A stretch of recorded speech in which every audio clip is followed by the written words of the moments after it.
class. Today I will be teaching on the topic legal aspect related to OT. Just what are the some legal issues or what are the responsibilities legally performing in operation theatre. So let us see first with the definition of ethics. Okay, so the word ethics is derived from a Greek word ethos. It means character. Okay, so ethics basically means character. So the definition is, to put it formally, ethics is a branch of philosophy that defines what is good for the individual, what is good for the society, and establishes the nature of obligation or duties that people owe themselves and one another. So basically, ethics is a branch of philosophy. Okay, it helps the individual to be in a good status and for the society also, and also it defines the characteristics of the person. So this is about ethics. So coming to the surgical ethics. So ethics is an essential discipline in the practice of surgery. It represents the best understanding of moral responsibility. Okay, so ethics is very important in terms of in OT. Why? Because every health member working in the OT, they have a moral responsibility. Okay, what actions they have to do, or what is right, what is not right, and that will define their character. It evolves as reason reflection on clinical experience. Ethical studies investigate what should be our character and conduct. So that is why I said ethics is very important. Legal ethics is very important in OT because it reminds a person or it reminds a health worker about the responsibility that he has to do. Okay, and to maintain good conduct and good character in the OT.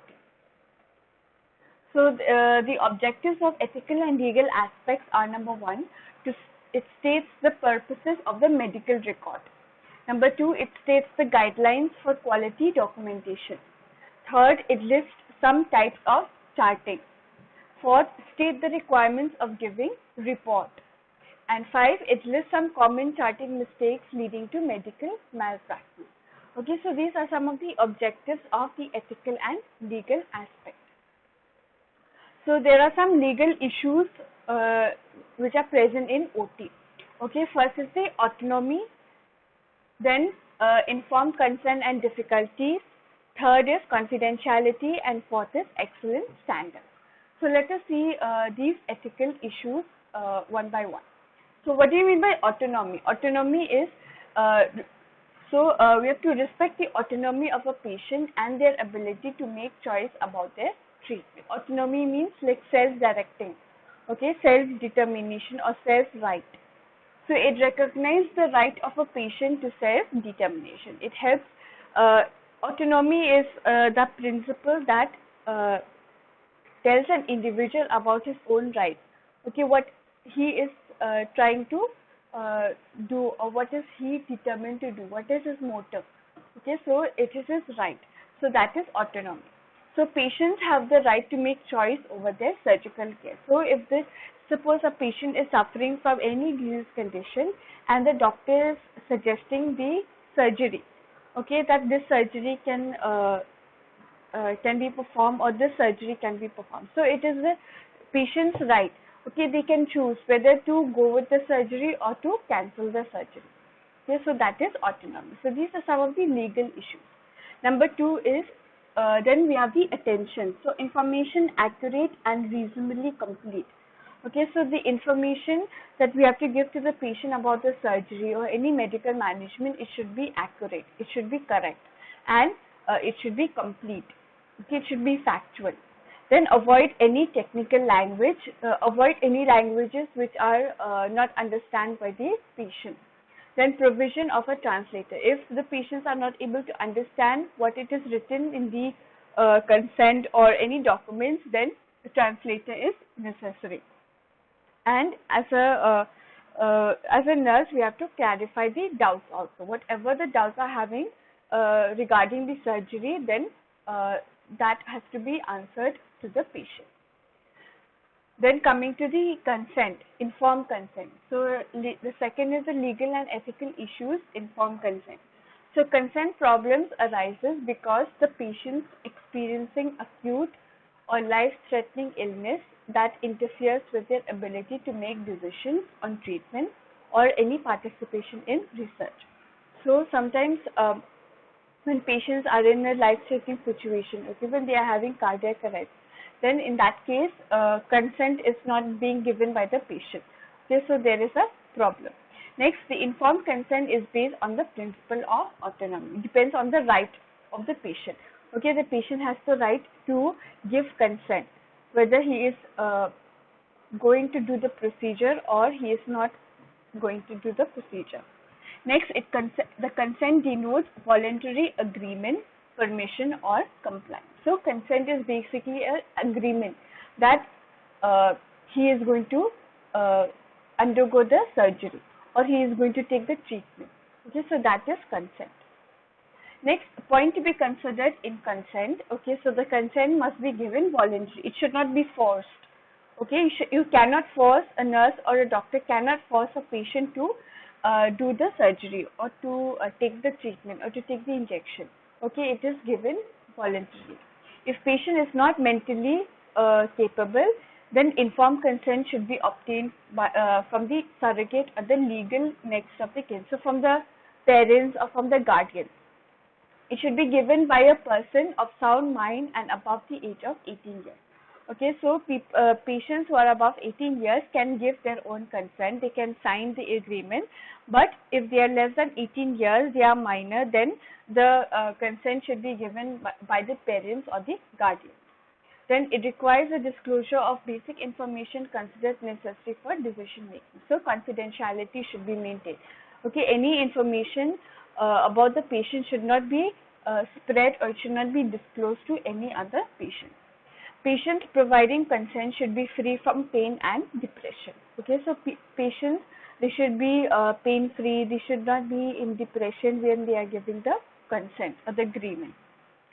Then third is the confidentiality. Okay, so the principle of confidentiality is that the information of the patient revealed to practitioner is private and has limits how and when it is disclosed to the third party.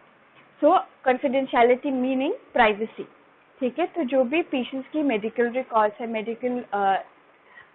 Medical x rays, medical ultrasound reports, all these should not be disclosed to any person other than the doctor and the nurse.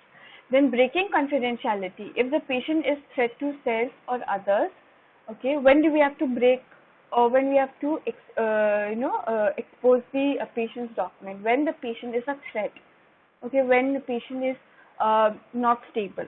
Then other team members, improving treatment options, public interest, and if it is anything related to the court order, then we have to we can share the patient's documents.